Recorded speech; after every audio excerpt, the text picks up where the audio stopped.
এই মুহূর্তে সবথেকে বড় খবর, কাটোয়ায় বোমা বিস্ফোরণে মৃত এক, আহত এক। পরিত্যক্ত বাড়ির দুষ্কৃতীদের আঁকড়া। শুক্রবার রাতে কাটোয়ার রাজোয়া গ্রামে এক ভয়াবহ বোমা বিস্ফোরণে একজন নিহত এবং আরও একজন আহত হয়েছেন বলে জানা গেছে।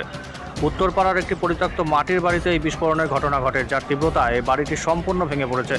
স্থানীয়দের অভিযোগ, এই পরিত্যক্ত বাড়িটি দুষ্কৃতীদের বোমা বাঁধার আঁকড়া হিসেবে ব্যবহৃত হচ্ছিল। রাত আনুমানিক 9:15 রাজোয়া গ্রামের উত্তরপাড়ার ওই পরিত্যক্ত বাড়ি থেকে বিকট শব্দ শোনেন প্রতিবেশীরা।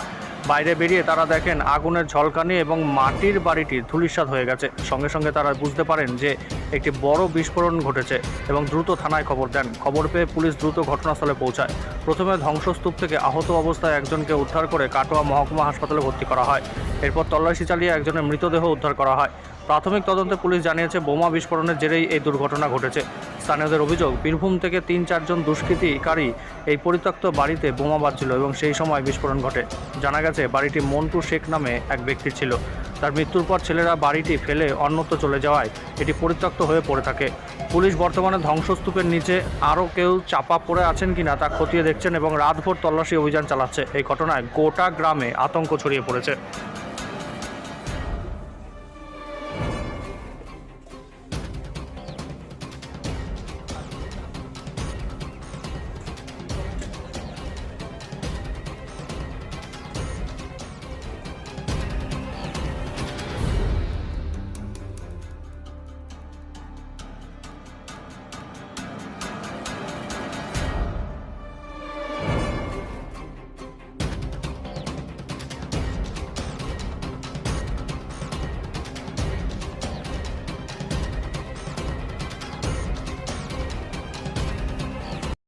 পরিত্যক্ত বাড়ি হলে লাইট ফাইট জ্বলতো না, লাইট জ্বলে বাড়িতে, লোকজন আসা যাওয়া করে। সেই বাড়ির মধ্যে কিভাবে হলো? এরা একবার গ্রামের মধ্যে ওনারা তো আসেন, ছাগল টাগল বাঁধা থাকে শুনলাম।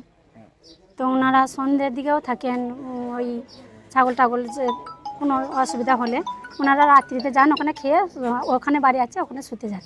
কি মনে হচ্ছে যে এই যে বিস্ফোরণ হয়েছে, বোমা বাঁধা হচ্ছিল, কি জন্য বোমা বাঁধা হচ্ছিল সেটা বলতে পারবো না, কিসের জন্য হচ্ছিল সেটাও বলতে পারবো না। কোনো খারাপ অসৎ কাজ বা এলাকায় সেটা ওনারাই বলতে পারবেন। কি বলতে পারবেন? মানে ওনারা কিসের জন্য বোমাটা বাঁধছেন, বোমা পাচার করার জন্য কিনা, গ্রামের শত্রু কিনা, ওনারা ভালো করে বলতে পারবেন, সেটা আমরা বলতে পারবো না। গ্রামে তো এখানে বোমা বাঁধা হচ্ছিল, আগে গ্রামের লোক না আগে বাঁধে নাই, আগে আমাদের এরকম এসব ঘটনা ঘটেই নাই, কোনোদিনই ঘটে না। আমি 16 বছর বয়স, 17 বছর, তো এরকম কেস ঘটে। বছর খানেক আগে তো এইখানে হিরোইনের মশলা পাওয়া গেছিল আপনাদের গ্রামে। সেটা হয়েছে, কিন্তু বোমটা হয়। কেমন ছিল তুফান চৌধুরী? কেমন ছিল, কেমন হিসেবে দেখতেন? ছেলে ভালো ছিল, কিন্তু কিছুদিন আগে আবার শুনলাম নাকি যে ব্যাংকে ওর পয়সা, ওই লটের পয়সা নিয়ে ব্যাগ নিয়ে পালিয়ে যাচ্ছিলেন, উনি পলাতক ছিলেন। থানায় কেস ছিল না? হ্যাঁ আছে। বলছি, তুফান চৌধুরী তৃণমূল পার্টি করতো? হ্যাঁ করতো। তৃণমূল পার্টি করতো? কোন দল করতো সেটা তো বলতে পারবো না। তৃণমূল পার্টি করতো? তাহলে করতো। যাকে ধরেছে সে কি কিরকম, যাকে পুলিশ অ্যারেস্ট করেছে? ওইটাই তো। না না না না না, এই যে খোকন মণ্ডলকে অ্যারেস্ট করে নিয়ে গিয়েছে, মানে আটক করেছে, তা খোকন মণ্ডলকে আমি বলতে পারবো না। আমরা কি নাম? আমার সেরাতুন্নেসা খাতুন বেগম। কি পদে রয়েছেন? আমি বিদ্যুতের কর্মদক্ষ। কোন পঞ্চায়েত? কোসিগঞ্জ জিপি।